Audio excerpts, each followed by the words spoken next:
That's right, you read the title correctly.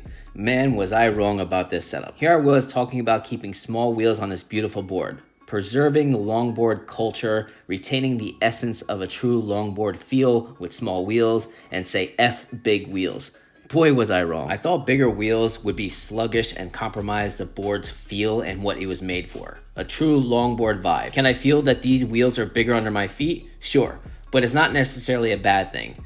Now, do I wish Mad Eastgate would make a 90 to a 95 millimeter wheel? Yes, I've been begging for them to make that wheel for about a year and a half to 2 years now. So let's first start with the pulleys. I decided to go back to the stock 36T because I think 32T would have been too small and compromised too much power off the line trying to accelerate with this big 105 wheel. Now you can get all these pulleys, belts, and bearings on the Parsec website. Now, one thing I should have mentioned in the last video with changing pulleys out is that once you loosen up these 4 bolts, they kind of have a standard default for 32T and 36T. So this is the top bolt that's a default for 32T. Now the board is upside down, so it looks like it's on the bottom right now, but it's actually on the top. So loosen up this bolt, and then we're gonna put it back up top. And now the belt tension would be preset for a 36T and 350 belt. Now last time I talked about a washer going in between the wheel pulley and the wheel itself. You don't need that for other wheels, only for the stock wheels because their core of their wheels are so deep.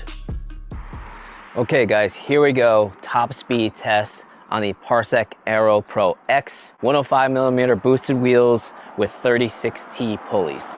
Let's do it.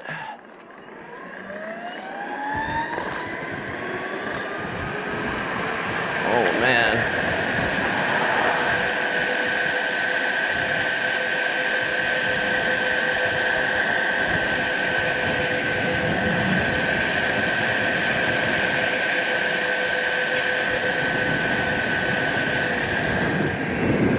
Whew.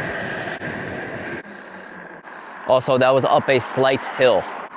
Let's check the rider app. 30.2 miles per hour. So if you want above 30 miles per hour, or 31 I should say, because we're going up a slight hill. If you want above 31 miles per hour, put 32T on with the 105 millimeter wheels. But like I said in all the other videos, I don't think this board is really meant for over 30 miles per hour. But either way, now you know. Okay guys, acceleration test with the Parsec Aero Pro X, boosted 105s with 36T. Now, Parsec recommends more 40 to 45T pulleys for 105s, and I don't disagree with them.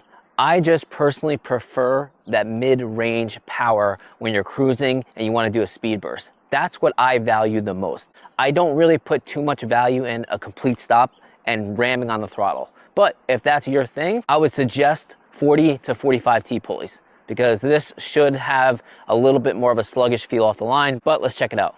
S plus mode, almost full battery. 1, 2, 3, go. Yep, just as I thought.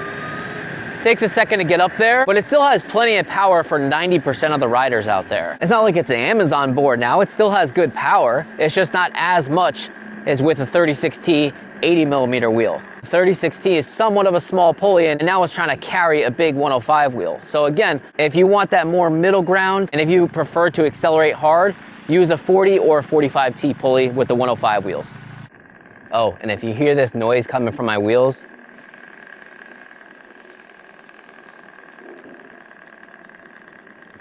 have no worries, it's not a bad bearing.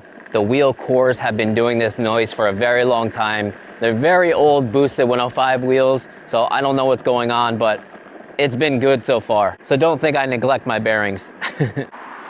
Okay guys, here we go. Giant hill test, same hill we always use. Parsec Aero Pro X, 105 boosted wheels, 36T, almost full battery, S plus mode.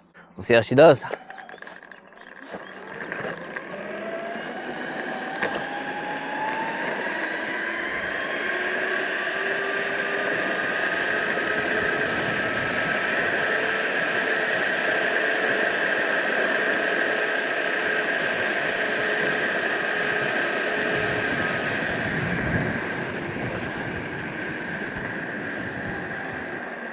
Just as I thought, no problems getting up the damn hill.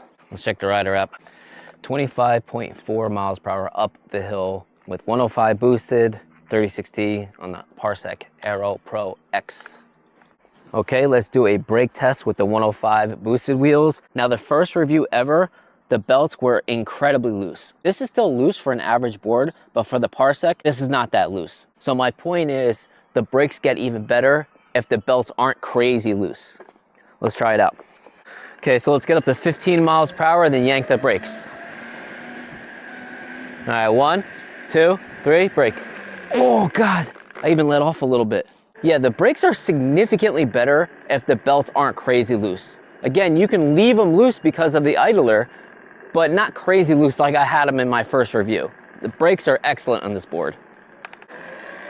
Okay, let's do a mid-range power test.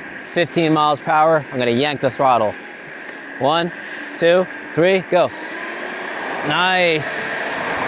Oh, yeah, baby. Woo! Awesome, awesome. And if you want even more power and speed with your speed burst, utilize 32T. That'll be even more. As for range, I'm a 160-pound rider and the temperature was about 69 degrees Fahrenheit. I rode in mostly S plus mode and a little bit in S mode. I also did a lot of speed bursts. I didn't kick push the board at all. I did a lot of carving and I actually did some off-roading with these 105 wheels. I got a total of 18.2 miles of range with the 105 wheels. So comparing this to the original stock street wheels, I lost close to 4 miles of range. Now, in my opinion, I think that small sacrifice is very much worth it.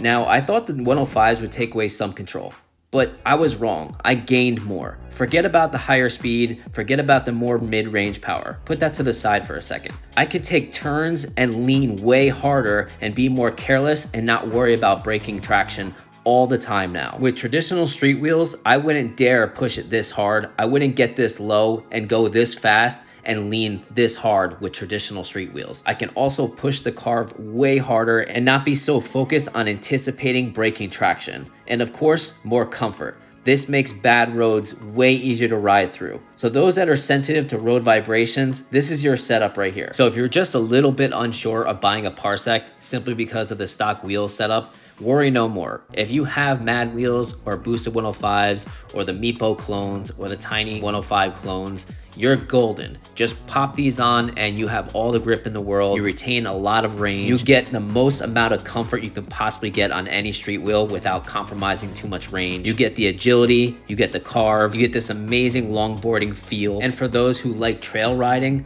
these can absolutely do light off-roading trails. I was shredding on these trails and it did awesome. It was so much fun because you can go with something bigger like the Entre 115s or the Meepo 110 Cyclones or even Cloudwheel FEs. Now rubber wheels like the Meepo 110s and the Entre 115s, they kill a lot of range. They have a lot of friction when you're riding them. So in my opinion, they don't have a good medium balance of everything. When it comes to Cloudwheel FEs, they're okay. They definitely don't have the actual grip and comfort as a boosted / Mad Wheels in my personal opinion. So if you don't have boosted 105s or Mad Wheel 105s, Baymax sells them, Tiny has them, Meepo has them, and maybe a few other retailers. So if you want a Parsec and you're worried about grip, comfort, and range, get a boosted 105 wheel and the Parsec.